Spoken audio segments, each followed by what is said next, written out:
Namaste. Welcome to Sacred Journey Interfaith Seminary. I'm here with the executive director and also dean of Sacred Journey Interfaith Seminary, Reverend Dr. Lori Cardona. My name is Reverend Dr. Grace Telesco. We're so excited.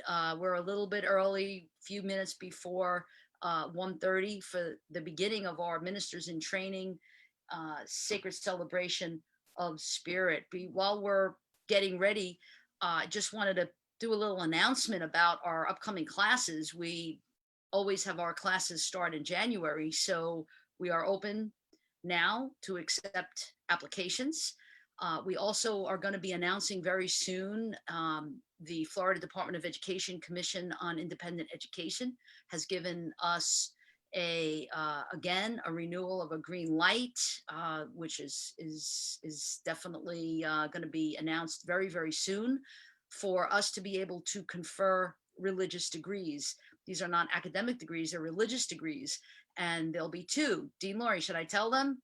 Yeah, let's go. The Master's in Interfaith Theology and a Doctorate of Interfaith Theological Divinity. So those are two really important programs, graduate religious degrees that we'll be offering in January, along with our classes. And the other really important news that I think is really exciting is that one of the blessings and gifts of COVID is that we are now allowing for an online experience for our seminarians. So we ordinarily are, as Dean Laurie has termed, boots on the ground. And we're very proud of that, and so we encourage that, boots on the ground, meaning in-person classes. However, I think that the ancestors have, and the saints and the sages have taught us that online, that we should allow for an online experience as well. So we're doing a blended program starting in January, and more on that to come. Dean Laurie? Yeah, so our website is sacredjourneyinterfaithseminary.org, and we have information on there if anybody is interested in being of sacred service, of getting ordained as an interfaith minister, or to get a religious degree. That's where you would find the information. That's where you can start with the application, and also you can contact us, and as well as the page you are currently finding live, which is our Sacred Journey Interfaith Seminary Facebook page. So lots of ways to find us, to contact us, to ask us about what's going on and what to expect in the education. We also have students who are available, who have graduated, who are more than happy to share their experience, in addition to the testimonials you can find on our website.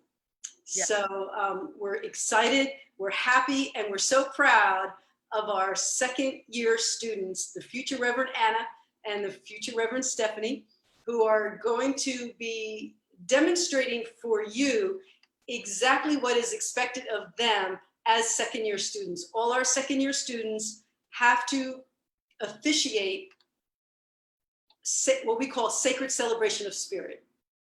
And it's done from an interfaith perspective. It's done after 2 years of studies. And that is what we will be presenting to you here today. And Dean Laurie, you may have mentioned it, that we're so excited that in a very short period of time, right around the corner, a few months from now, that we will have an ordination. And yes. It will be an in-person ordination. We are restricted in our numbers of how many people we're allowed to invite, but we're very excited to announce that we will be live streaming the event right here on our Sacred Journey Interfaith Seminary Facebook page. Yes, it'll be on this page on Sunday, November 22nd at 10 a.m. So mark your calendars, put it in your Google Calendar, however it is you keep up with your events, because this is going to be a wonderful opportunity for you to witness the ordination of these two very extraordinary students.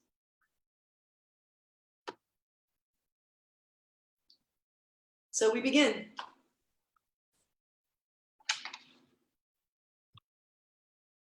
Good afternoon, and welcome to this Sunday's Sacred Celebration of Spirit. Thank you for joining us today. This candle is being lit to acknowledge and welcome the light of God that resides in each one of us.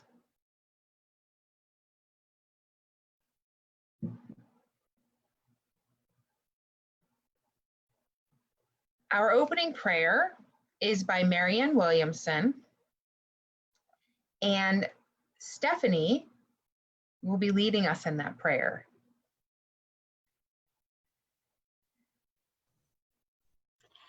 Our opening prayer. Dear God, please send to me the spirit of your peace. Then send, dear Lord, the spirit of peace from me to all the world. May everyone I think of and all who think of me see only innocence and love, for that is who we are. Bless, dear God, my bond with others. Make holy my relationships and peaceful our communications, body to body and soul to soul. Amen. I invite you to now listen to the message in this song.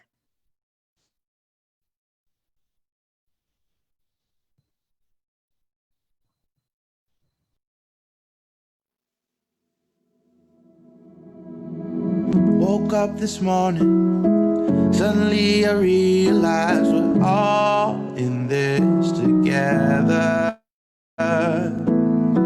I started smiling, 'cause you were smiling, and we're all in this together. Oh, I'm made of atoms, yeah, you're made of atoms too. We're all in this together. And long division, yeah, can only add up to we're all in this together.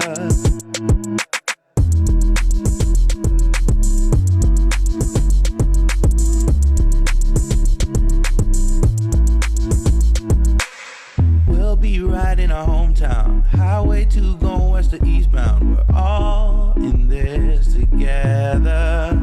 Oh, our city's got love and no doubt. Every day we going for the better year round. We're all in this together. Every 35 seconds, somebody remembers that we're all in this together. In the kitchen of your rent control department, we're all in this together. Oh, come on, baby, I don't mean to rush you. I only wanted to reach out and touch you. I gotta start to open my heart. I know you think you gotta walk up on the plank and jump before it sinks, but I think, man, we're all in this together. Ask a scientist, it's quantum physics that we're all in this together. On the Durham Transit, we feel like strangers, but we're all in this together. Yeah, I love you, and you love her, and she loves him, but we're all in this together. You know, baby, there's never been protection in our history of human connection. Come on, darling, it's alright to show me you don't ever need to be lonely. Once you start, open your heart. I saw you crying, I started crying, 'cause we're all in this together. And then religion, it's a big decision, but we're all in this together.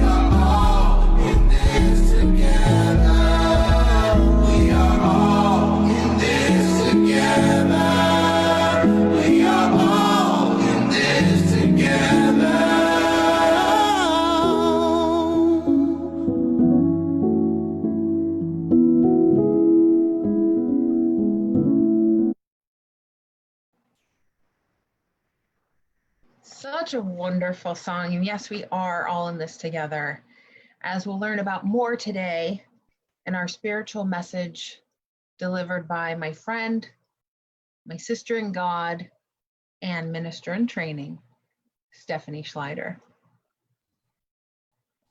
Thank you, Anna. What an interesting time we are living in. There has never been a time in the world when every person has had more power at their fingertips. With a computer, an ordinary person can reach an audience of thousands, which was unthinkable even 50 years ago. Even though I use the expression an ordinary person, I want to state clearly that I don't believe there are any ordinary people. We may not always see the beauty, power, and potential in ourselves and others, but that doesn't mean it isn't there. Do we everyday people, as Sly and the Family Stone sang, see with enough clarity our own beauty, power, and potential moment to moment, hour to hour, and day to day? And most importantly, what effort and action can we take to bring out and affirm our beauty, power, and potential? 4 years ago, I decided to become a student again. I began studying A Course in Miracles in a group entitled Miracles with a Twist, facilitated by Reverend Laurie Cardona. One power we have is the ability to learn and grow. Through my study of A Course in Miracles, I came to believe that, no kidding, I truly am holy, and so is every person on this planet. Lesson number 35 in A Course in Miracles workbook states, "My mind is part of God's. I am very holy." That is so beautiful, but it also makes good sense. If I believe in God, which I do, and I'm a child of God, then of course my mind is part of God's. I love studying A Course in Miracles because it challenges my perceptions. And if I want to be increasingly happy and effective in my life, it's my perceptions I need to question. I am coming to see that being willing to change one's mind is an important aspect of strength. I am proud I can share some of the mistakes I have made and lessons I have learned. One of the lessons from A Course in Miracles that has had the greatest impact on me was lesson 19. I am not alone in experiencing the effects of my thoughts. I'll repeat that. I am not alone in experiencing the effects of my thoughts. Studying this lesson through journaling encouraged two different emotional responses in me. I felt both happy and worried. If I am not alone in experiencing the effects of my thoughts, then I am never alone. Well, this was a surprising thought. I've suffered from loneliness over the years, and here was a new perception which was truly comforting to me. I grew up on a chicken farm in New Jersey, isolated from extended family and friends. Like many people, I grew up believing I could think anything I wanted and it didn't make any difference. Only my actions counted. This lesson told me differently. It told me that my thoughts do have an effect, not only on myself, but on others, even if the person is not in the same location as me. Now I became a little worried. I thought to myself, if I am feeling angry or resentful, will that actually have an impact on someone else? A greater sense of responsibility filled my consciousness. This was the first time I truly took seriously that we are all connected on a spiritual level all the time. Wow. We all probably have examples of thinking of someone and having them call or show up as though they heard our thoughts. Once when I was angry after a disagreement with my brother, the minute I shifted my thought from anger to forgiveness, he called me cheerfully on the telephone. When it happens once, you could say it's a coincidence. When it happens regularly, Come on, it's obvious we're on the same wavelength. My friend Kathy tests this when she wants to speak with me and I am unavailable by phone. She telepathically asks me to call her, and I do. I learned a pivotal question from Gerald Jampolsky in his book, Love is Letting Go of Fear, based on the principles of A Course in Miracles. Do I want to be a love giver or a love seeker? When I first read this, I felt I was being given a key to the kingdom of heaven. I knew I had never felt loved the way I hoped to, never felt appreciated as fully as I desired, never felt connected in the way I imagined other people felt. Now I got to thinking, when I am seeking love, I am showing neediness and desperation. That's not so lovable. I began to shift my perception. I saw that when I thought about what I could give to another person in a way that had no strings or expectations, I felt strong and positive. I tested this during some of the times I felt lonely. Instead of calling a friend to complain, which I admit I did a lot of in my past, I sometimes just sent a text message telling a friend or relative that I loved them. Even without receiving a response, I felt good inside. I realized I could connect with others anytime by giving love. I was beginning to see myself as more authentically powerful. When I prayed and meditated, I was more convinced that my thoughts and prayers had an effect. Deciding to become a seminary student was one of the big decisions in my life. One of the things I love most about Sacred Journey Interfaith Seminary is the focus on exploring different religious paths and being open to using whatever we learn for our growth so we can be our best. I have found my spiritual home in Interfaith. Last year, when visiting my dad, a former teacher and salesperson for the 1960s World Book Encyclopedia, I decided to look up religion to see how it was defined. In this worn but beautiful book with its gold trim entitled R, I read the following definition for religion. Religion could perhaps best be defined as man's attempt to achieve the highest possible good by adjusting his life to the strongest and best power in the universe. This power is usually called God. I love this understanding because it focuses on the true purpose of religion, at least as I understand religion, to help people become their best. If we want to be the best we can be, religion can be a powerful source.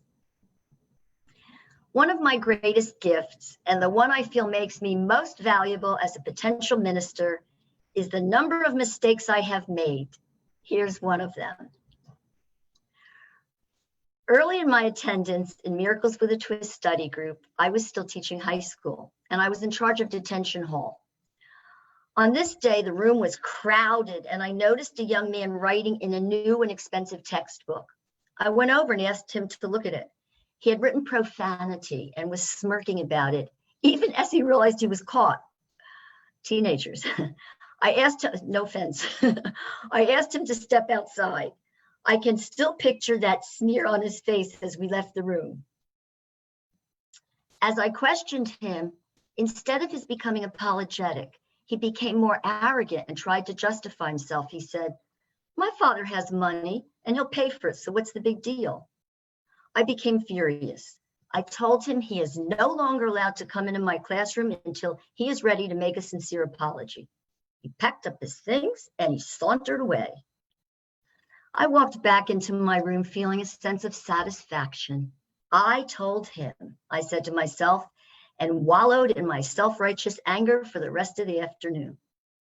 But by the time I went to Miracles with a Twist that evening, the pleasure of my self-righteousness had worn off and I felt bad. I spoke about it in the group.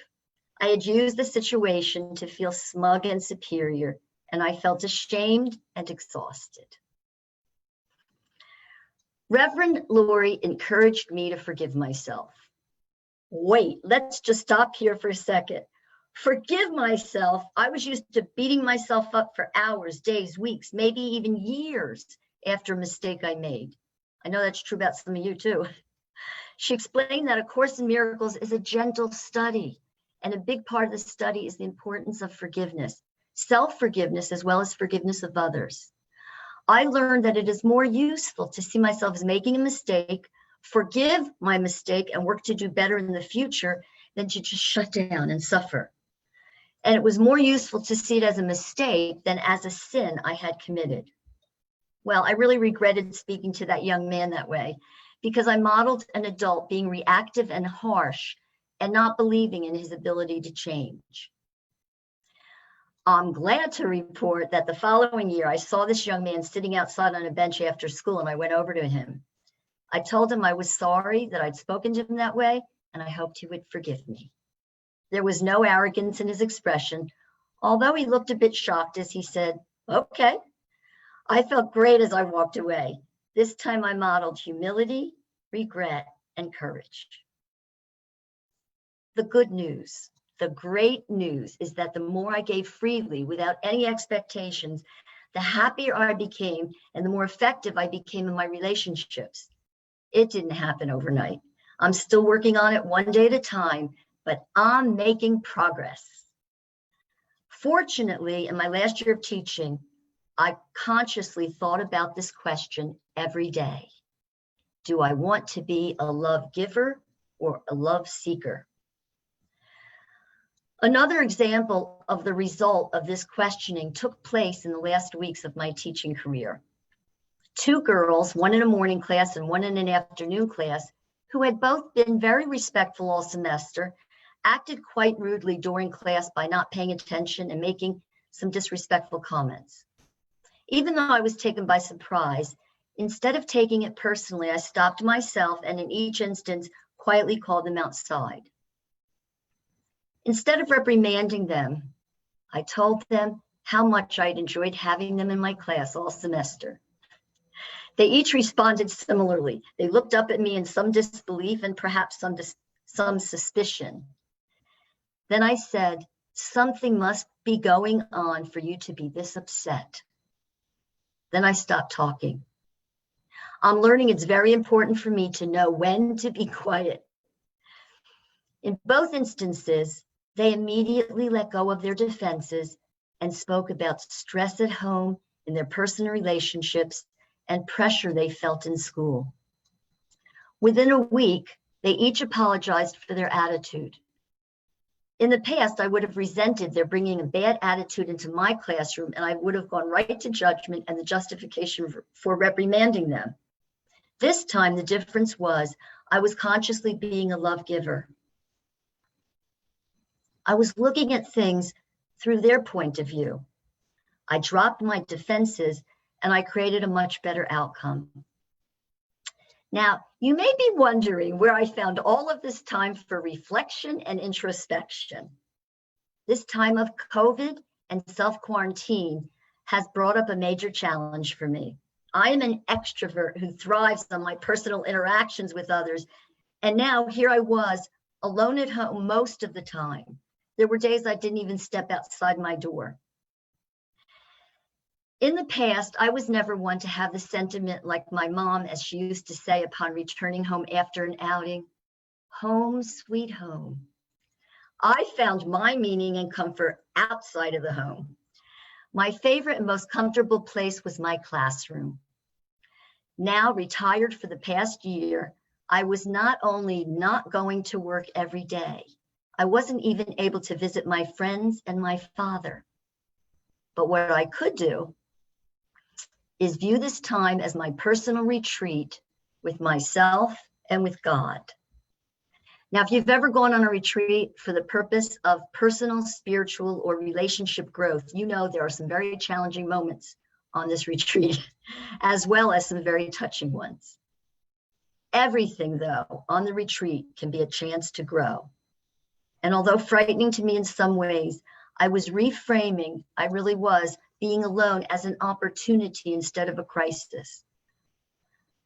Very much thanks to Sacred Journey Interfaith Seminary. I was focused wisely. Brother David Steindl-Rast, an American Catholic Benedictine monk, has been one of my inspirations as he speaks about grateful living. He talks about being grateful all the time, even during the bad times. He clarifies that we can't be grateful for everything. We can't be grateful for war or if someone we love is ill, but we can be grateful in every moment for something. He also explains that in the big picture, even the things we have found most difficult, sometimes even the toughest times, have brought our greatest growth and insight. So here we are at a time of great challenge, all of us, health-wise, politically, and for many of us personally and even financially. Brother David was a teenager who lived under Hitler's fascist regime in occupied Austria during World War II, with bombs falling daily. During this time, he did attend school, and one day the teacher gave the class an assignment due the following week. He described how the entire class broke into laughter because they all knew their lives were in peril all the time, and next week seemed like another lifetime. If Brother David could speak about grateful living during the difficult times, I surely could try to do my best during these difficult times. An important lesson I learned from my daughter, one of my best teachers, had to do with her attitude towards school.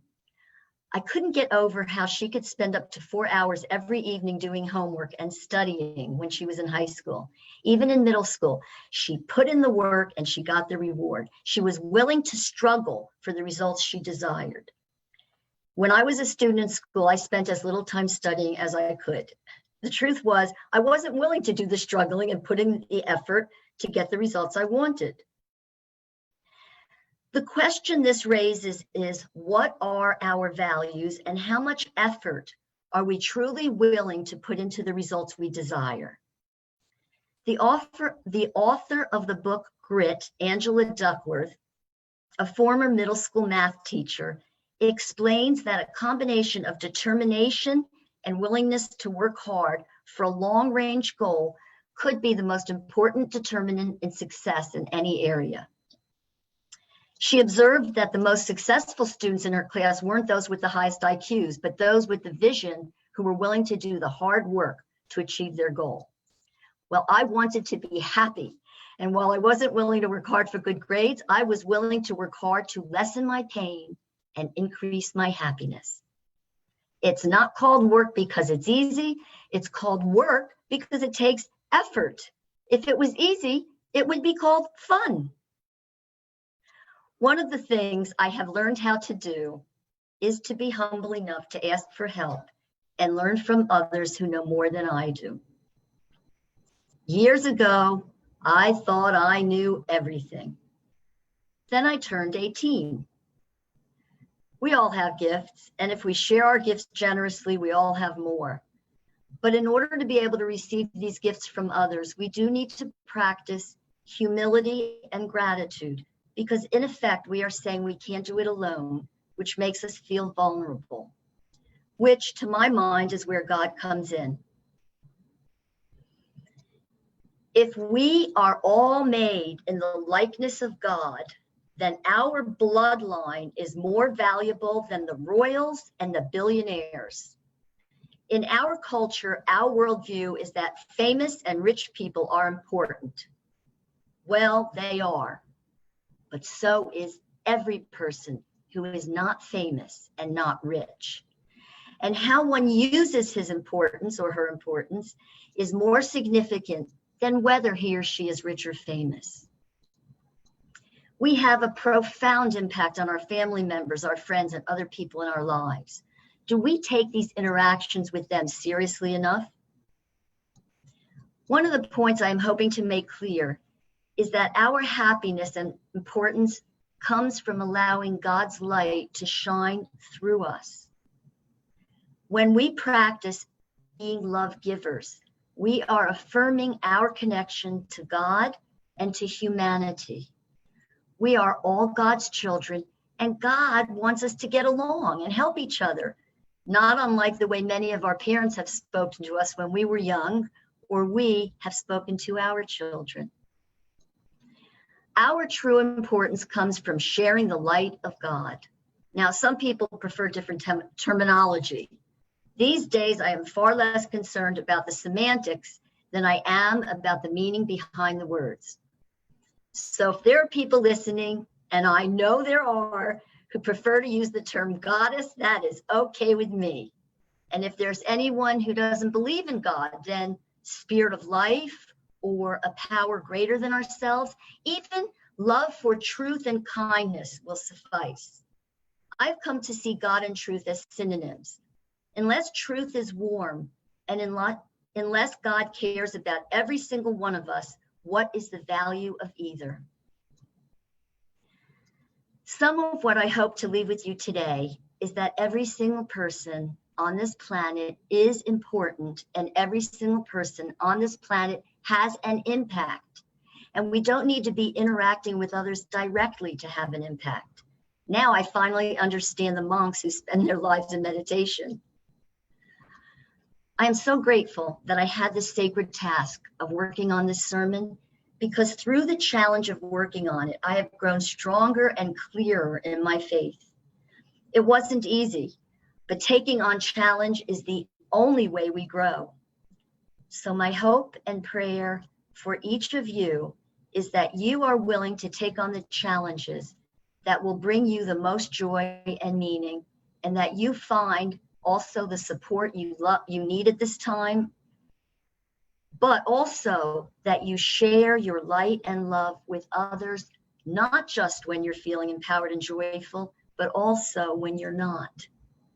We can all have more true faith that to give is to receive. I love you. Thank you. And now Anna will share a prayer by Marianne Williamson, followed by a 21st century blessing. Our prayer. Dear God, may the gap which separates earth from heaven close. I surrender my focus on my brother's guilt, my focus on his errors, my instinct to condemn. Dear God, please teach me forgiveness. Release us both from hell. Amen.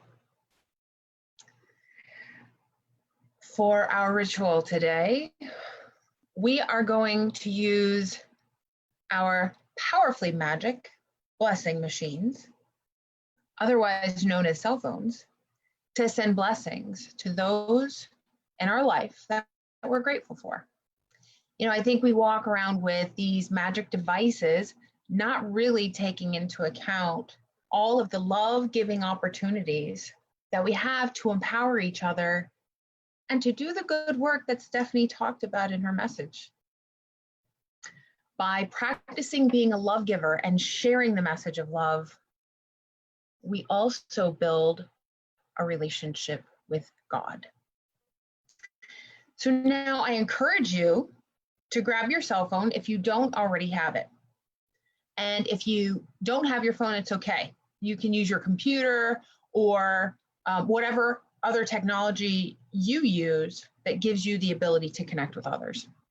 This blessing is going to be so simple, and my hope for us is that we use this ritual in our day-to-day lives to create love and good vibes in our collective consciousness. Every act of love is cherished by our Creator and brings us closer to the divine. Just imagine if every time you sent a text message, it brought you closer to God. Well, it can. So now that you have your phone or other device nearby, I invite you to take a deep breath in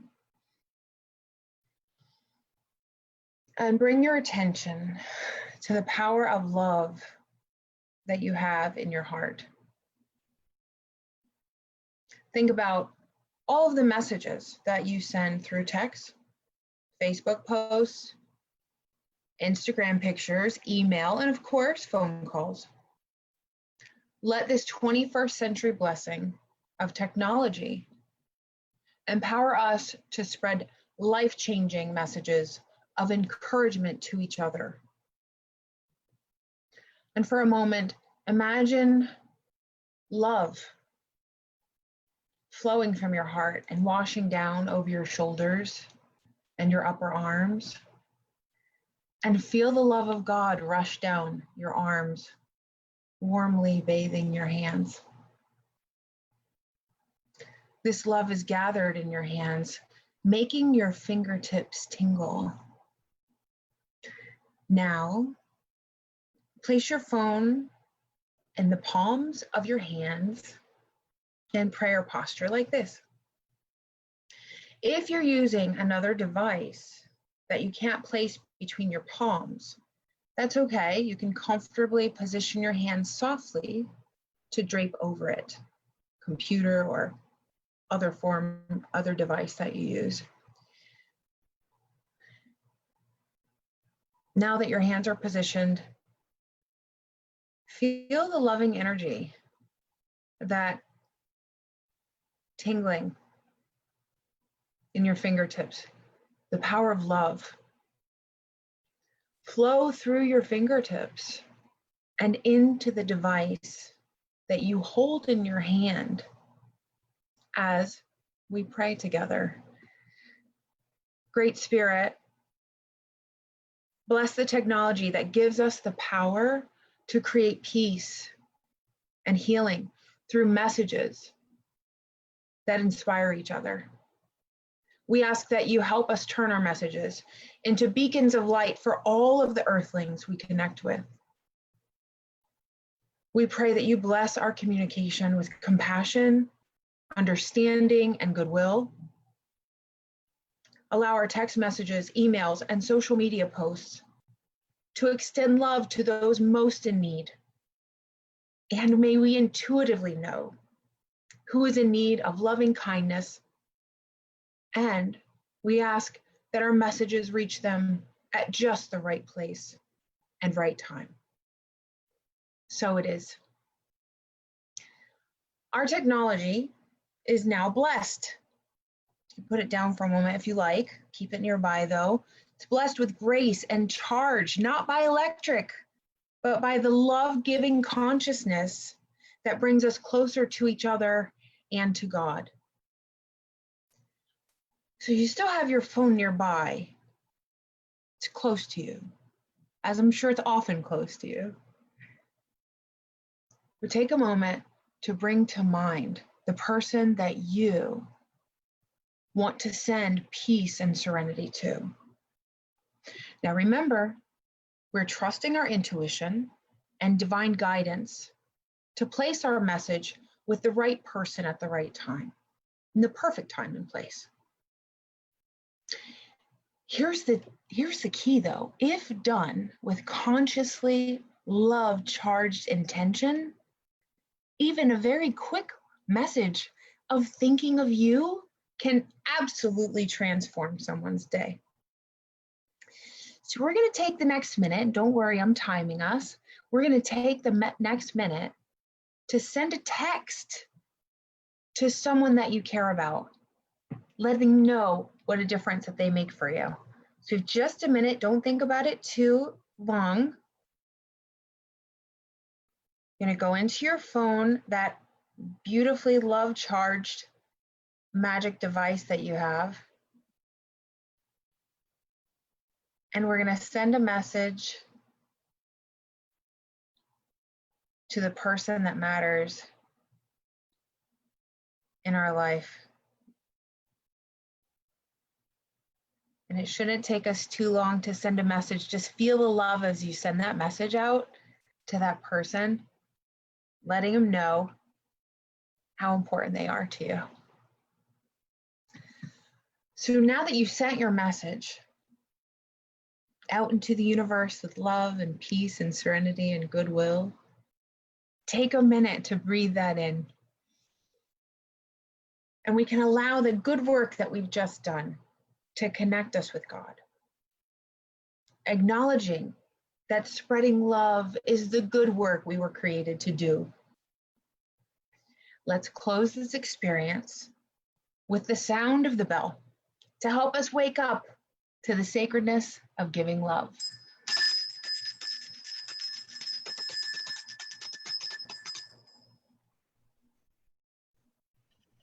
That was fun. And now Reverend Grace, one of our beloved deans of seminary, will lead us in a chant. The title, written by Guru Singh, the title Guru means a wondrous teacher who dispels the darkness of ignorance and bestows the light of truth.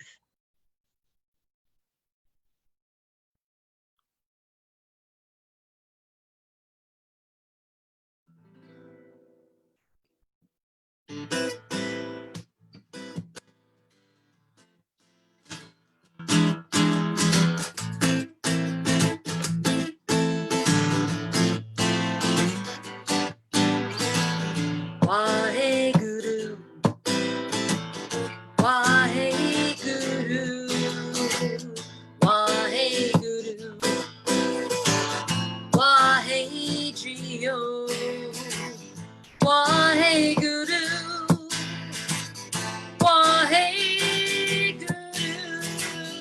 Waheguru, Waheguru, creator of all, sustainer of all, enlightener of all, destroyer of all, beyond time, beyond space, has no beginning and has no end, has no fear and has no form, always unborn, beyond reach, always unseen, has no image, just pure being. In the light of my soul, I am happy and whole. In the light of my soul. Waheguru, Waheguru, Waheguru, Waheguru, Waheguru,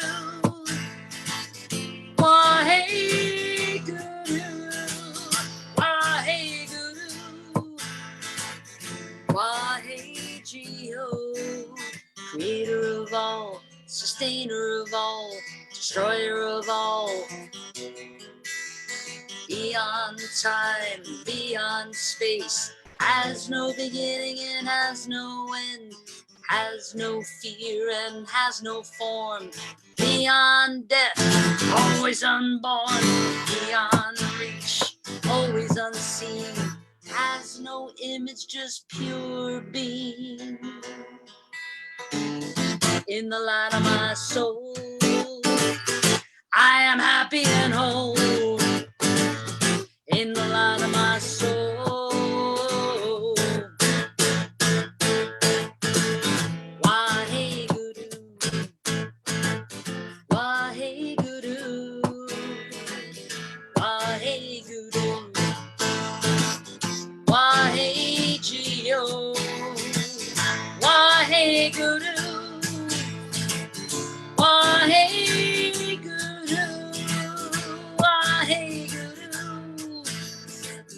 Waheguru, creator of all, sustainer of all, enlightener of all, destroyer of all, beyond time, beyond space, has no beginning and has no end, has no fear and it has no form, beyond death, always unborn, beyond reach, always unseen, has no image, just pure being.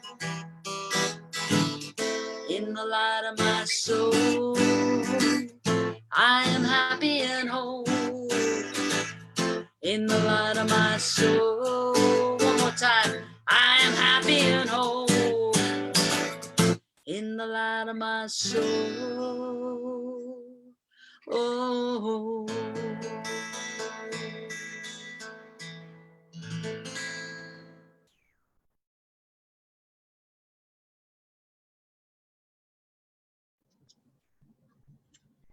Thank you, Dean Grace.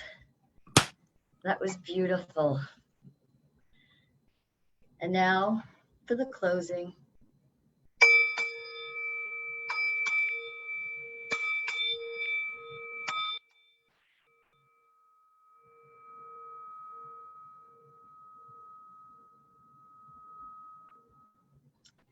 And now we will have our love offering.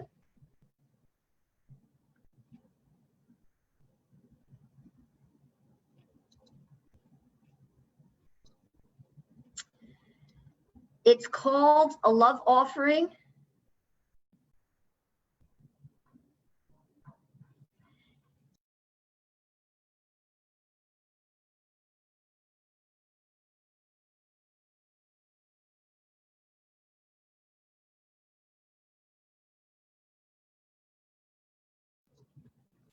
Excuse me.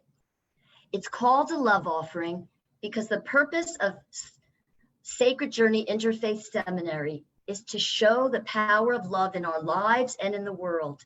I encourage you to share a donation, which is both affordable and generous. I use PayPal, it's easy. You can also use Venmo at Darshan Center 840 and Cash App with the cash sign, Darshan Center 840. Back to Anna for the announcements. And you know how much I love, love, love announcements, because in this time when we can feel so separate from each other, we're not. We come together to celebrate, love, and share fellowship. So listen closely. Here are your opportunities to share fellowship and love with one another. So we love having you here for us, Stephanie and I do, for our Sacred Celebration of Spirit as we train ministers in training. So join us again next month. It's Sunday, September 27th from 1:30 to 2:30, where it will be, again, Anna, myself, Anna, and Stephanie Schleider. It's going to be live streamed here, right, from the same Sacred Journey Interfaith Seminary Facebook page. Here's a secret, huge secret, and this is probably for any group that you participate in. If you go to the Sacred Journey Interfaith Seminary Facebook page and you like that page, you will get updates or notifications when somebody's going live. So that's useful here in our Sacred Journey Interfaith Seminary Facebook page, but also in, you know, any other group that's important to you that you belong to. Make sure that you've liked that page, right? LMC Ministries presents Miracles with a Twist.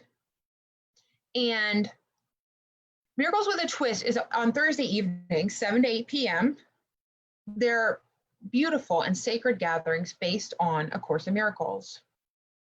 Now, the twist includes music, meditation, full moon cleansing ceremonies, artful discussions, interfaith perspectives, spiritually inspired videos, and so much more. Currently, Miracles with a Twist is live streamed on Facebook. It's also on YouTube, and it's facebook.com, Rev Lori LMC.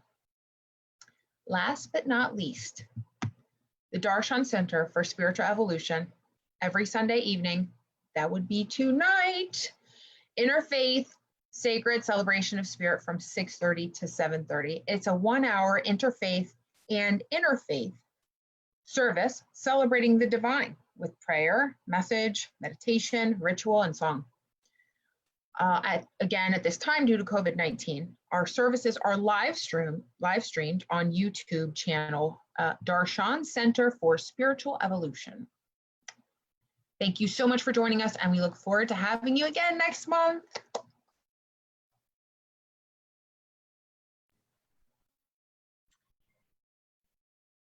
If each of us do our work diligently, and we are willing to be humble and grateful as we learn with and from each other, we will create great meaning and beauty in this world. The following song, Africa, by the Choral Group, is a tribute to working individually and with others for the best possible outcome. Thank you for joining us today.